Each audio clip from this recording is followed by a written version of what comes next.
여러분, 대한민국 경제가 지금 벼랑 끝에 서 있습니다.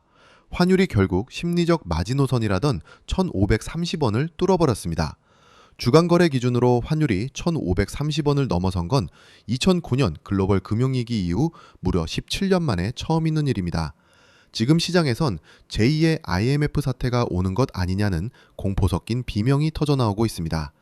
불과 얼마 전까지만 해도 1,400원대에서 놀던 환율이 순식간에 1,500원을 넘어 1,600원을 향해 거침없이 질주하고 있기 때문입니다. 도대체 왜 이런 일이 벌어진 걸까요? 삼성전자와 하이닉스가 역대급 돈을 번다는데 왜 정부는 24시간 모니터링을 선언하며 비상등을 켠 걸까요? 오늘 영상에서는 대한민국을 뒤흔들고 있는 환율 1,530원의 진짜 위기, 그리고 과연 제2의 IMF가 터질 것인지 그 시나리오를 낱낱이 파헤쳐 보겠습니다. 끝까지 시청하셔서 여러분의 소중한 자산을 지키시기 바랍니다.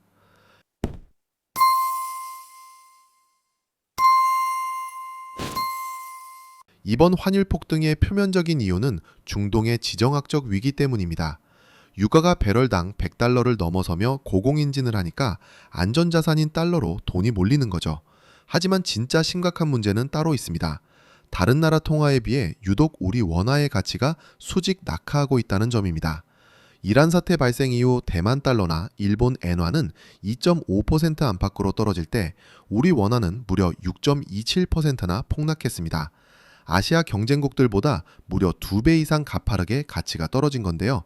이건 대외 의존도가 75%에 달하는 한국 경제의 구조적 취약성이 그대로 드러난 결과입니다. 여기에 OECD가 우리나라의 올해 성장률 전망치를 2.1%에서 1.7%로 깎아버리면서 한국 자산에 대한 매력이 바닥을 쳤고 외국인 자금의 역대급 탈출을 부르고 있습니다. 실제로 환율이 1,530원을 돌파한 날 하루에만 외국인이 무려 3조 8천억 원어치를 내던지며 투매 폭탄을 쏟아냈습니다. 환율이 1,500원을 넘어 1,600원으로 치닫는 현 상황은 단순한 지표 악화를 넘어 제2의 외환 위기가 올 수 있다는 공포를 현실로 만들고 있습니다. 전문가들은 한국 경제가 제2의 외환 위기를 겪게 될 확률을 약 30% 정도로 진단하고 있습니다. 과거 1997년의 IMF 사태가 달러 현금이 부족해서 생긴 급성 질환이었다면 지금의 위기는 기초 체력이 꺼져가는 만성 중증 질환에 가깝습니다. 가장 큰 뇌관은 바로 대한민국을 짓누르고 있는 6,400조 원의 부채 폭탄입니다. 가계와 기업의 민간 부채는 이미 GDP 대비 250%를 넘어섰고 공기업을 포함한 광의의 국가부채 비율은 181%에 달합니다. IMF가 권고하는 비기축 통화국의 안전 마지노선이 GDP 대비 60% 수준인데 우리는 이미 임계점을 훨씬 뛰어넘은 상태입니다. 여기에 만약 중동 사태로 호르무즈 해협이 봉쇄되어 국제 유가가 배럴당 180달러까지 치솟는다면 어떻게 될까요? 6,400조 원의 부채라는 내부 취약점과 에너지 쇼크가 연쇄 폭발을 일으키며 원화 가치는 말 그대로 수직 낙하하게 될 것입니다. 이처럼 경제가 위태로워지자 비판의 화살은 한국은행 이창용 총재에게 쏟아졌습니다. 일각에서는 그를 향해 역대 최악의 무능한 리더십이라는 거친 비판을 내놓기도 했는데요. 그가 취임한 이래 시장에 80조 원에 달하는 현금이 풀리면서 원화 가치 하락과 물가 상승을 자초했다는 지적입니다. 이에 대해 이 총재는 가장 신경 쓴 부분이 가계부채 억제였으며 시장 유동성이 과도하다는 주장은 황당한 이론이라며 억울함을 호소하기도 했습니다. 하지만 차기 한은 총재 후보자로 지명된 신현송 후보자의 발언 역시 도마 위에 올랐습니다. 그는 현재 환율 레벨 자체에 큰 의미를 부여하지 않는다라며 달러 유동성이 양호하다고 선을 그었는데요.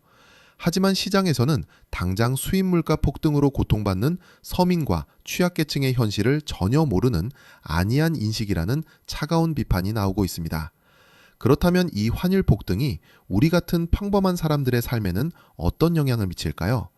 결론부터 말씀드리면 내 지갑 속 돈의 가치가 강제로 깎이는 고통을 겪게 됩니다. 대외 의존도가 높은 우리나라는 환율이 오르면 수입 물가가 직격탄을 맞기 때문인데요. 전문가들은 환율 상승이 보통 3개월에서 6개월 뒤에 물가에 본격적으로 반영된다고 봅니다. 환율이 1% 오르면 소비자 물가는 약 0.03%에서 0.04% 정도 밀려 올라가는데요. 최근처럼 단기간에 환율이 급등하면 장바구니 물가는 물론이고 유가와 가스비 등 공공요금까지 도미노처럼 오르게 됩니다.